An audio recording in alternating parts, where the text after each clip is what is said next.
A sleep lab produces a polysomnography which records characteristics of the sleeper's sleep throughout the night. It generally has at least 2 lines of readout for the EOG, the electrooculogram. And this measures eye movements, oculo, okay. At least one for the EMG, and that would be the electromyogram, which measures muscle tone of the chin and jaw, and at least one for the EEG, electroencephalogram, which of course measures brain activity or brain waves. So at the very minimum, we've got 4 rows. We've got a left eye EOG, a right eye EOG, EMG, and EEG in that order on the polysomnography. Even more typically, there are 2 rows of EEG, one for the posterior portion of the brain and one for the frontal brain.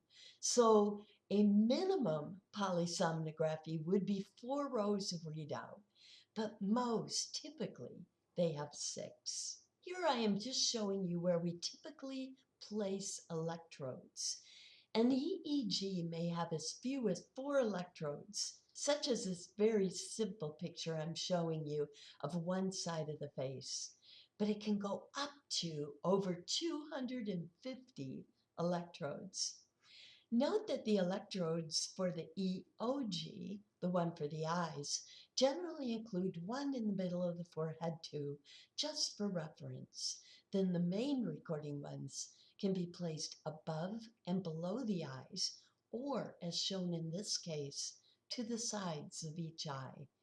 Note that the standard EMG electrodes are placed on the chin and the jaw.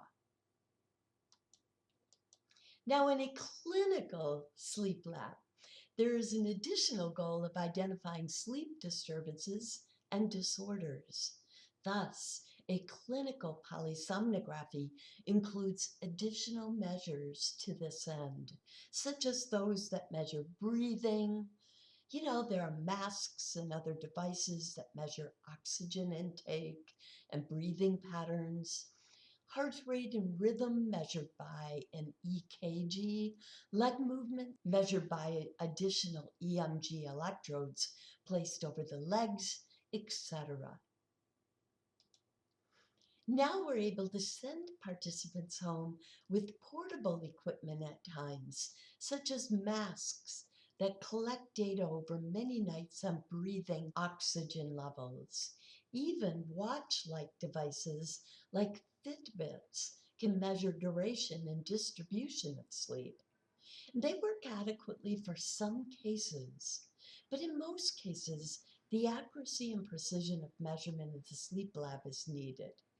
Now, one lab has come out with a home-based cap for which precision and accuracy is a bit better, but to date, no such devices match the precision and accuracy only obtained by a full polysomnography in an on-site sleep lab. So a typical polysomnography shows the sleeper's EEG, EOG, and EMG variations over the entire duration of a sleep period. If I were to show you an entire polysomnography for a sleeper, it would take many, many slides. Here's a snippet of one, and a great question. Can you guess which stage of sleep this snippet represents? This is in fact N3, stage 3, and it is especially apparent looking at the size of the EEG waves. We're going to cover these stages next. And of course, a clinical polysomnography shows the same plus additional measurements needed to diagnose specific disturbances and disorders. Now, a hypnogram is different from a polysomnography. It shows the amount of time a sleeper spends in each stage of sleep during the sleep period and the sequencing of those stages. A typical hypnogram for a healthy adult and for an entire full sleep night looks something like this one on the right. Hypnograms are often provided by apps and wrist devices that you can buy and wear. It is interesting and informative to see the overall quality of your sleep. But as you can see here, the polysomnography, as used in an on-site sleep lab, provides significantly more detail, information, and accuracy. Now let's look at the different stages of sleep.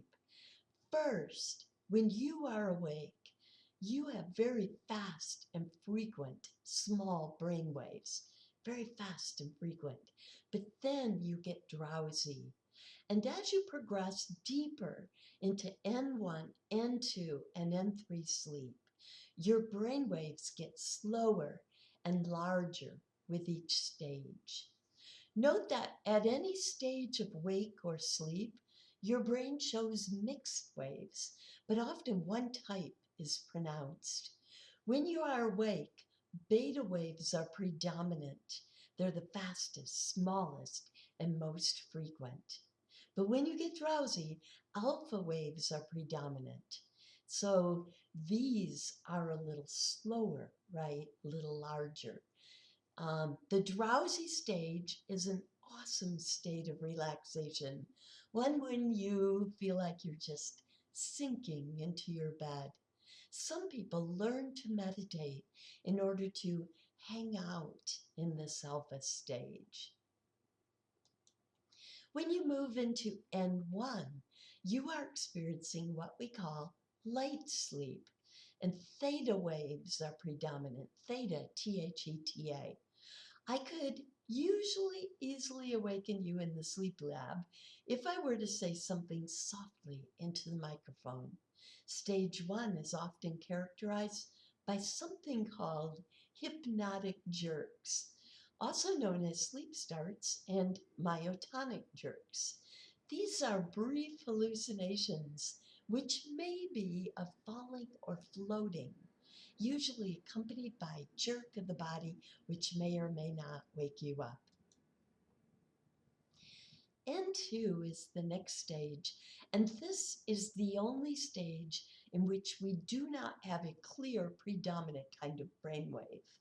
Waves are mixed. We see all kinds of them here.